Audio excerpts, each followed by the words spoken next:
Ada yang menyebutnya sebagai makhluk mitologi, namun tak sedikit yang menyebutnya sebagai makhluk legenda. Bahkan ada kemungkinan jika makhluk ini tidak hanya sekedar legenda, namun memang benar-benar ada. Namanya telah dikenal secara internasional berkat sebuah film berdasarkan kisah nyata dan seringkali dikaitkan dengan salah satu penemuan terbesar dalam dunia arkeologi dan antropologi.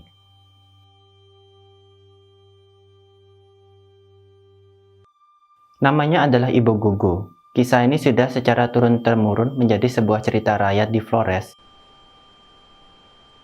Namun Ibu Gugu ini nampaknya tidak hanya sekedar sebuah cerita rakyat. Ada kemungkinan besar jika makhluk ini ada dan bersembunyi di hutan-hutan Flores. Masyarakat Flores menyebut Ibu Gugu sebagai nenek moyang masyarakat Flores. Apakah hal ini benar? Mari kita cari tahu.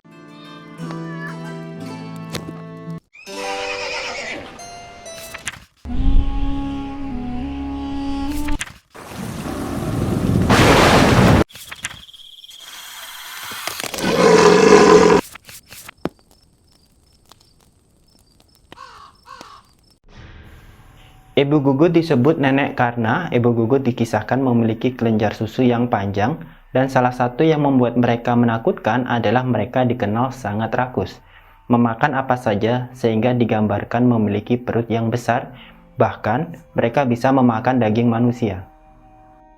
Ibu Gugu berarti nenek pemakan daging. Menurut kisah cerita yang beredar, perawakan Ibu Gugu mirip dengan manusia, berdiri tegak dan tubuh dipenuhi bulu.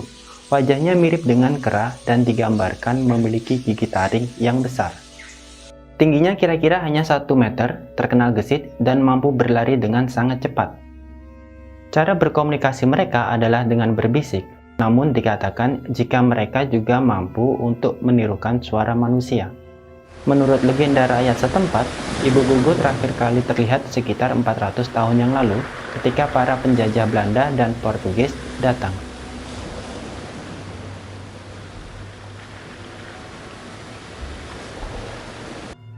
Ada yang mengatakan jika mereka punah karena tidak lagi bisa beradaptasi dengan lingkungan.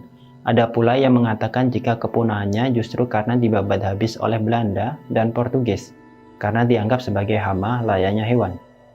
But it seems unlikely, karena Belanda dan Portugis pasti memiliki catatan resmi jika mereka benar melakukan hal ini. Dalam buku karya Dr. Gregory Ford yang berjudul Image of Wild Men in Southeast Asian, An Anthropological Perspective, dia menulis sebagai berikut. Ibu Gugu mirip manusia, mereka berdiri tegak dan tidak memiliki ekor. Badan mereka berbulu dan wajah mereka mirip kera dan orangutan dengan gigi taring yang besar. Ibu Gugu perempuan memiliki kelenjar susu yang panjang, begitu panjang sehingga bisa dibentangkan di bahu dan anak mereka bisa menyusui dari belakang. Mereka hanya memiliki tinggi sekitar 1 meter, tetapi mereka sangat kuat dan berlari sangat kencang, sehingga orang-orang tidak bisa mengejar untuk menangkap mereka. Mungkin ada sekitar 50 Ibu Gugu yang hidup di Gua Lia Ua yang berjarak 1 km dari kampung asli Ua. Gua itu sangat besar dan memiliki lorong masuk hingga 1 km panjangnya menuju pintu keluar bagian timur. Mereka tidak mengenal alat-alat atau perkakas atau senjata, juga tidak mengenal api. Mereka memakan makanan mentah yang mereka dapatkan, tidak mandi, sehingga bau badan mereka luar biasa bau. Manusia bisa mendeteksi mereka lewat bau. Ibu Gugu mencuri makanan dari kebun dan gubuk orang Ua. Kadang-kadang mereka muncul di tempat pesta di kampung orang Ua atau pemukiman-pemukiman kecil di sekitar. Orang-orang di kampung lalu memberi makanan untuk bangsa Ibu Gugu ini. Mereka lalu makan semuanya. Rakus dan tidak mau menanam, Ibu Gugu juga mencaplok perahu yang berisi labu dan kerang kelapa. Saat menghadiri pesta, Ibu Gugu mempertunjukkan suatu jenis tarian dengan formasi melingkar. Mereka bisa berbicara namun berbeda dengan bahasa orang Nage sehingga sulit dimengerti. Suatu hari, seekor Ibu Gugu perempuan ditangkap saat mencuri di wilayah salah satu leluhur tua yang bernama Humaleli. Sebelum melakukan pencurian, Ibu Gugu meninggalkan bayinya di gubuk milik Huma, dan ketika Huma pulang ke gubuknya, dia menemukan bayi itu. Huma lalu menikam bayi Ibu Gugu itu dengan dahan sawit. Ibu dari bayi itu akhirnya datang untuk mengambil bayinya, tetapi kaget karena digonggong oleh anjing. Ibu Gugu sangat takut dengan anjing. Mereka juga takut dengan sisir rambut kepala yang terbuat dari bambu. Ibu Gugu perempuan itu lalu berteriak bahwa anjing telah menggigit mati bayinya, lalu melarikan diri sambil membawa bayinya yang telah mati itu. Akibat cara hidup yang mencuri itu, orang Ua kemudian memutuskan untuk membasmi Ibu Gugu. Suatu hari, setelah Ibu Gugu menghadiri sebuah pesta, sekelompok laki-laki Ua menunggu hingga seluruh Ibu Gugu telah kembali ke gua mereka.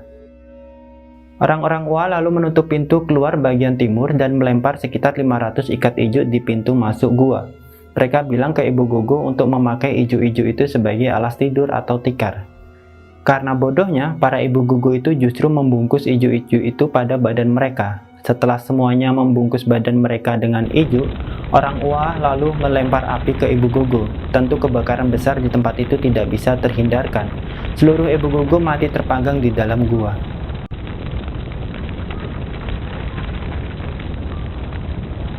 Kejadian ini hanya menyisakan sepasang ibu gugu karena mereka sedang pergi mencari makan. Sepasang ibu gugu ini melarikan diri ke Gunung Ua di wilayah Tanah Wulu. Setelah ibu gugu dibasmi, segerombolan besar belatung keluar dari liang Ua dan merayap hingga setengah kilometer, lalu akhirnya mati tersengat panas matahari.